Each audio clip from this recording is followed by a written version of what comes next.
Bonjour à tous chers amis professionnels de l'informatique. Aujourd'hui nous allons voir 5 points à aborder pour se protéger des ransomware, appelés aussi les méchants CryptoLockers. Premier point, l'antivirus. Ça peut paraître basique mais ce n'est pas à sous-estimer. La protection réseau, le patch management, l'éducation utilisateur et enfin les sauvegardes.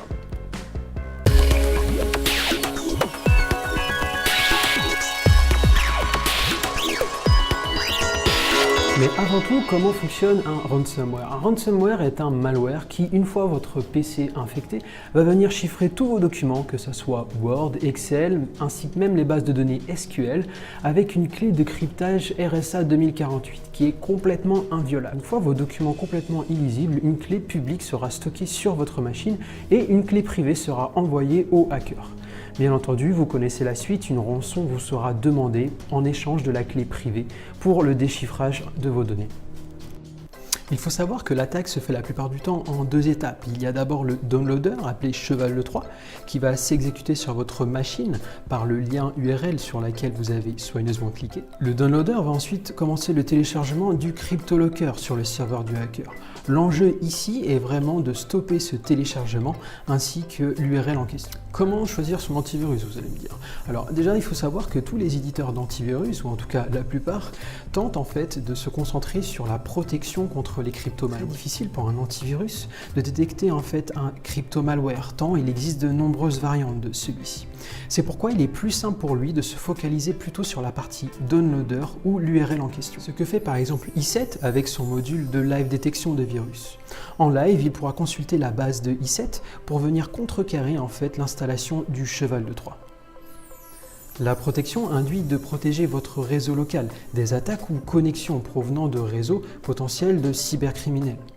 Pour bloquer ce type de connexion, il est indispensable d'avoir une sonde IPS performante. Pour cela, il faudra une solution UTM professionnelle, comme par exemple Carrier Control qui dispose d'un IPS intégré. Ce dernier va donc s'occuper d'analyser tout le trafic entrant et détecter si celui-ci est suspect. Pour l'aider dans sa détection, le module IPS va interroger différentes bases communautaires recensant les attaques réseau connues. Le patch management ou la gestion de patchs de sécurité est importante dans la lutte contre les ransomware. J'ai mentionné tout à l'heure l'infection d'un PC par le biais d'une URL. Or, il est bien évident que ce n'est pas la seule méthode d'infection. Il se pourrait, par exemple, que le malware soit contenu dans la mise à jour d'un logiciel installé sur votre poste. Par exemple, Flash Player. D'où l'importance d'avoir une gestion très poussée des mises à jour de sécurité sur votre parc informatique. On peut citer des solutions comme par exemple Corporate Software Inspector de Flexera, qui va vous permettre d'avoir une véritable console de gestion de patchs de sécurité sur l'ensemble des logiciels que vous utilisez. De plus, celui-ci dispose d'un scanner actif qui recherchera toutes les vulnérabilités sur l'ensemble de vos machines. Pour en apprendre un peu plus sur le produit Flexera, je vous invite à télécharger gratuitement le Software Personal Inspector depuis leur site. Ce dernier va analyser votre PC à la recherche de vulnérabilités. La meilleure protection qu'il soit passe par ce qu'il y a entre le clavier et l'écran, c'est-à-dire vous. Formez vos utilisateurs aux bonnes pratiques sur l'usage d'Internet avec une note spéciale pour les ransomware. Ne pas ouvrir les pièces jointes ou liens internet provenant d'un expéditeur inconnu ou suspect. Ne pas connecter une clé USB sur son système dont on ne connaît pas la provenance. Ne pas ouvrir de liens pointant sur une URL sensible ou méconnue. De faire attention avec les mises à jour logicielles, plus particulièrement Flash Player, Adobe ou Java. Si vous n'êtes pas sûr, demandez à votre administrateur réseau. Et enfin, restez vigilant. Sachez que les hackers comptent sur les moments où vous êtes le moins attentif pour vous piéger.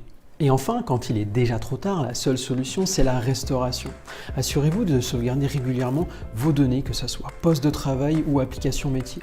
Une bonne pratique à prendre reste à avoir 2 sauvegardes, dont une déconnectée. Si vous avez aimé notre vidéo, n'hésitez pas à la partager autour de vous. Si vous avez des questions, vous pouvez visiter notre site cnrinformatique.com ou envoyer à l'adresse qui s'affiche en bas. Merci et à bientôt!